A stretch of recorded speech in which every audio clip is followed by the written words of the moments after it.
Chapitre 2. Dans la diligence. La banquette de cuir rouge était très confortable et je l'avais tout entière pour moi. Je me suis enveloppée dans ma couverture et, bercée par le balancement régulier de la diligence, j'ai trouvé le sommeil presque aussitôt. Il s'est alors passé cette chose étrange. Je me suis mise à rêver que les chevaux n'étaient plus 2, mais 4, et qu'ils galopaient à bride abattue. Ils fendaient la nuit devant eux, avalant la route avec rage, franchissant d'un bond les ponts et les rivières, crinière au vent. Leur pelage luisait de sueur, et la vapeur s'échappait par nuages de leur corps fumant. C'est à peine si la diligence touchait terre. Le vieux cocher, debout, faisait claquer son fouet et les exhortait sans cesse. « Ya, ya !» À mon réveil, encore étourdi, j'ai passé la tête à la fenêtre. Il faisait frais. L'obscurité avait gagné maintenant, et les chevaux, qui voient très bien dans la nuit, trottaient calmement. Mes 2 compagnons de voyage n'avaient pas bougé, et je distinguais leur dos immobile. J'ai eu envie de les appeler. « Tout va bien ?»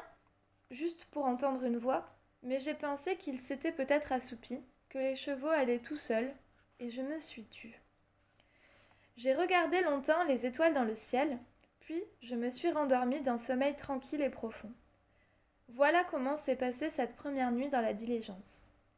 Je n'imaginais pas qu'il y en aurait d'autres. Beaucoup d'autres. Le garçon s'appelait Grégoire. Il avait 16 ans. Ne sois pas jaloux, Tomek, mais quand je repense à lui, je ne peux pas m'empêcher de sourire et d'éprouver de la tendresse. La diligence avait 4 fenêtres étroites, plus une petite lucarne vers l'avant, et, au moment les plus inattendus, la tête échevelée et rousse de Grégoire surgissait dans l'une d'elles, à l'endroit à l'envers, tirant la langue ou faisant d'horribles grimaces. Le jour, c'était drôle. La nuit, en revanche, il me faisait peur. Le plus souvent, il se tenait assis à côté du vieil homme à l'avant, et je les entendais rire ou bavarder. Mais il ne tenait pas en place longtemps, et à la moindre occasion, il abandonnait son poste pour recommencer ses pitreries. Pendant les premiers jours, nous avons croisé quelques rares voyageurs sur la route, ou bien dans les auberges où nous nous arrêtions parfois. Mais plus nous descendions vers le sud, plus nous étions seuls. C'était au bout de la première semaine. Je crois qu'une journée entière s'est passée sans que nous rencontrions âmes qui vivent. Désormais, nous n'étions plus que tous les 3. Le paysage aussi avait changé. Fini les rivières, les arbres et les champs. Nous roulions maintenant sur un chemin rectiligne et poussiéreux, dans une plaine interminable. Alors Grégoire a pris l'habitude de s'installer sur le marchepied pour me faire la conversation. Il appuyait sa tête à la fenêtre et nous bavardions comme cela, à demi somnolents. « Dis-moi Grégoire, tu travailles depuis longtemps avec le vieux monsieur ?»« Avec Yorim ? Depuis toujours, comme mon grand-père.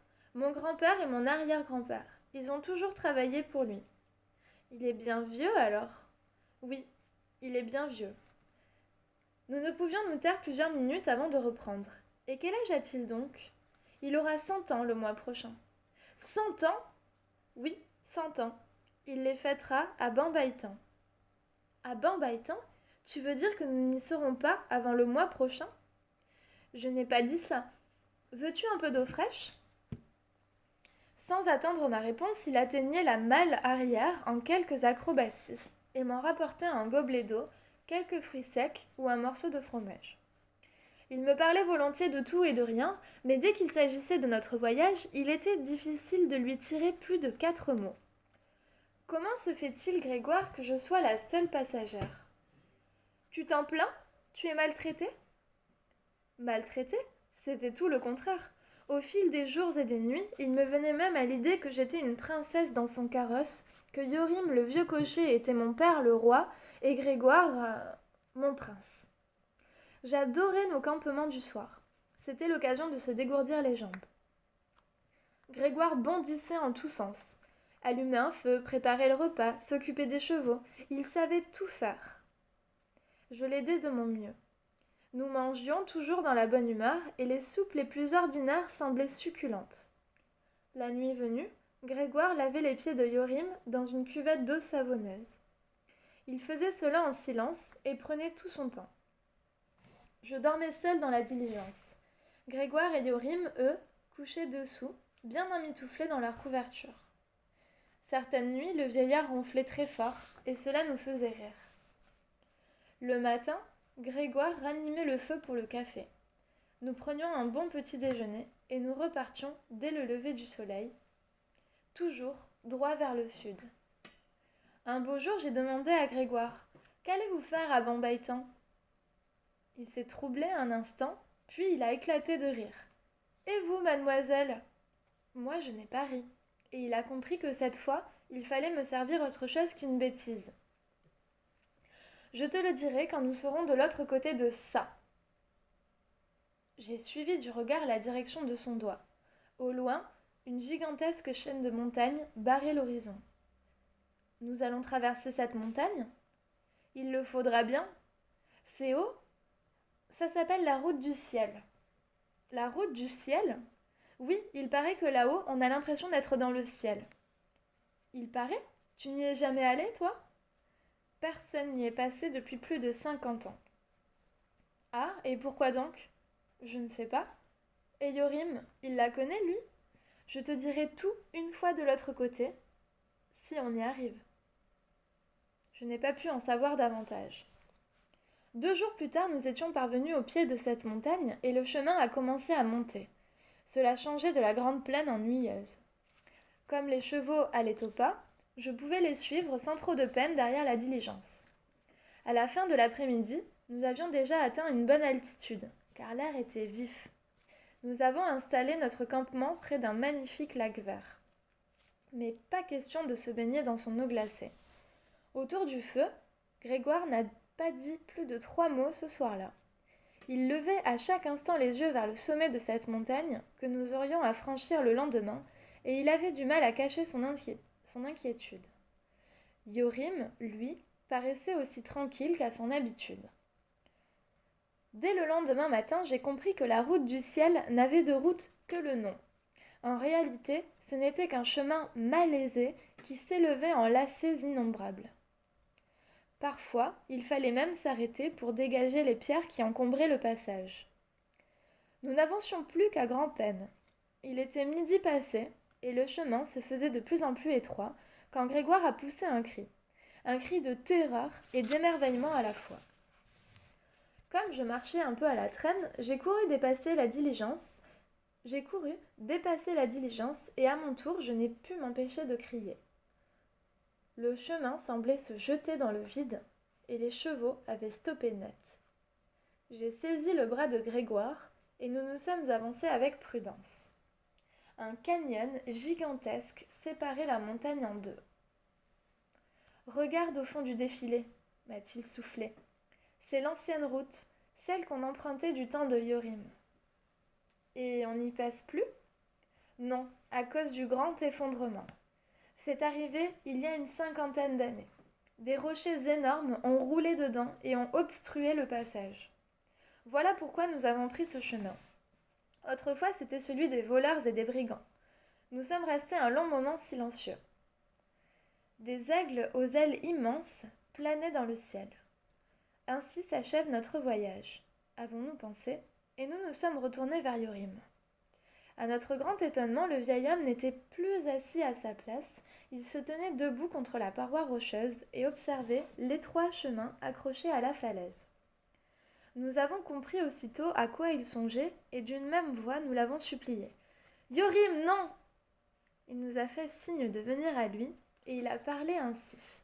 « Les enfants, nous ne pouvons pas faire demi-tour. Il n'y a pas assez de place pour cela. Et je n'abandonnerai ni mes bêtes, ni la diligence avec toutes nos provisions. Nous allons continuer. Je marcherai seule, devant, et je guiderai les chevaux. Il me semble que la diligence passe tout juste, mais n'y montez pas, car elle risque de basculer dans le vide. Il vaut mieux marcher derrière, au plus près de la roche. Faites ce que je vous dis. » Et comme nous ne réagissions pas, il a ajouté « Vous n'avez pas peur tout de même ?» Nous n'avions pas peur, non. Nous étions seulement horrifiés, terrifiés et absolument épouvantés. Mais que faire ? Nous avons obéi. Grégoire a aidé Yorim à mettre des œillères aux chevaux, du côté du précipice seulement, puis il m'a rejointe derrière la diligence. Alors ont commencé les kilomètres les plus longs de toute notre existence. Cela allait si lentement. On voyait à perte de vue le fragile chemin suspendu à l'apic de la montagne. Quelquefois l'équipage s'arrêtait. Sans doute les chevaux refusaient-ils de faire un pas de plus, affolés sans le voir par l'abîme qui s'ouvrait sur leur droite. Yorim leur chuchotait à l'oreille des choses que nous ne pouvions pas entendre, des secrets entre eux et lui, et ils acceptaient de repartir. 1 pas, 3 pas, 10, jusqu'au prochain arrêt. Je marchais collée à la paroi, tenant à deux mains la chemise de Grégoire, qui allait devant moi. Qu'adviendrait-il si brusquement les chevaux s'immobilisaient pour de bon, si nous ne pouvions pas aller plus loin ? Cette terrible pensée revenait sans cesse dans mon esprit. Je me disais qu'en ce cas, Grégoire et moi pourrions nous charger de provisions et faire demi-tour. Mais Yorim, il resterait prisonnier tout seul devant la diligence, face à l'abîme. Et les chevaux, les pauvres bêtes. Souvent j'étais prise d'un tel vertige que je ne savais plus où regarder. En bas, il fallait l'éviter à tout prix. En haut, c'était presque pire. Le vent chassait les nuages au-dessus de la montagne et on avait l'impression qu'elle nous tombait dessus. Alors je fermais les yeux, ou bien je fixais les carreaux de la chemise de Grégoire en me jurant que si jamais je sortais d'ici vivante, alors jusqu'à la fin de mes jours, je ne monterais même plus sur une chaise. Nous avons vécu un moment plus effrayant encore que les autres. Au plus fort d'un virage, les chevaux se sont arrêtés une fois de plus, paniqués, et Yorim n'est pas parvenu à les faire repartir. Nous attendions depuis de longues minutes désespérantes quand un aigle royal à l'envergure gigantesque est venu planer juste au-dessus de nos têtes et a fini par se poser sur l'arrière de la diligence, face à nous. Les chevaux ont henni, se sont agités, proches de l'affolement. « Oh là, du calme !»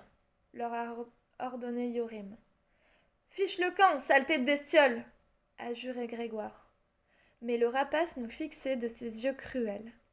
Il semblait se moquer de nous. « Que faites-vous ici sur mon territoire ? Vous n'avez pas d'aile, il me semble. Savez-vous qu'il est plus prudent d'en avoir par ici ? Savez-vous aussi que je suis capable de soulever un cheval dans mes serres ? Alors 2 enfants maigres comme vous. » « Fiche donc le camp, saleté de volaille !» grommelait Grégoire entre ses dents. Et je sentais sous mes doigts la sueur tremper sa chemise. Au bout d'une demi-heure de cette attente insupportable, j'ai posé mon front contre son dos. « Grégoire, je t'en supplie, fais quelque chose, je n'en peux plus !» C'était vrai. Mes jambes commençaient à trembler. La tête me tournait. Encore quelques minutes et je risquais de m'évanouir. Eh bien, aussi incroyable que cela paraisse, Grégoire a trouvé aussitôt ce qu'il fallait faire. À croire qu'il attendait seulement que je lui demande. Une idée folle et géniale. Il s'est avancé prudemment vers la malle arrière et l'a entr'ouverte. Puis, il a plongé son bras à l'intérieur et en a ressorti quelque chose qu'il a tendu en l'air. Il s'est reculé un peu et s'est adressé à l'aigle. « Tu aimes la saucisse fumée ? Sens-moi cette bonne odeur. Sais-tu qu'il y en a plein d'autres comme ça dans la malle ? C'est meilleur que le mulot cru, hein ?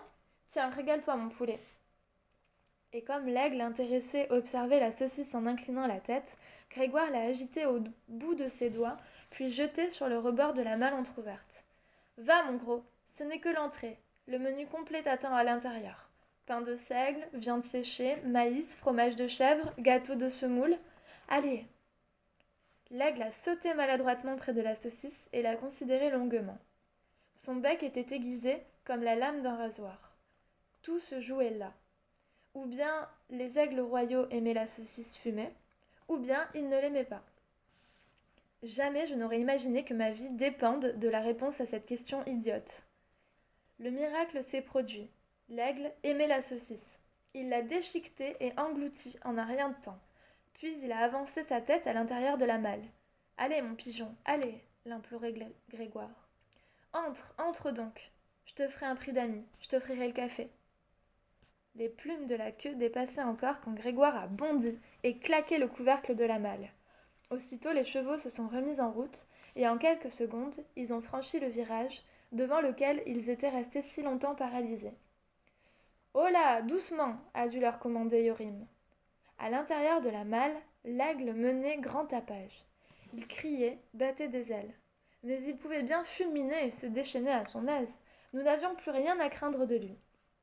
Comble de soulagement, après le virage, le chemin s'élargissait considérablement, si bien que Grégoire a pu se faufiler entre la diligence et la paroi rocheuse pour rejoindre Yorim à l'avant. Il en est revenu bientôt. Tout va bien. Yorim dit que nous avons fait le plus difficile. Désormais, nous ne risquons plus de tomber dans le vide. Nous pouvons même remonter dans la voiture si tu veux. Et pour la première fois, depuis le début de notre voyage, Grégoire s'est assis en face de moi. Yorim avait raison. Une centaine de mètres plus loin, nous quittions la falaise et nous entrions dans la montagne. Quel soulagement de voir la terre ferme des deux côtés. Des arbres. J'étais si heureuse que je n'avais pas pu m'empêcher d'imiter Grégoire. J'ai ouvert la portière et en m'accrochant comme j'ai pu, je suis arrivée jusqu'à Yorim qui avait repris son poste de cocher. Une fois à côté de lui, je ne savais plus que dire. Alors je l'ai embrassé. Merci Yorim, merci.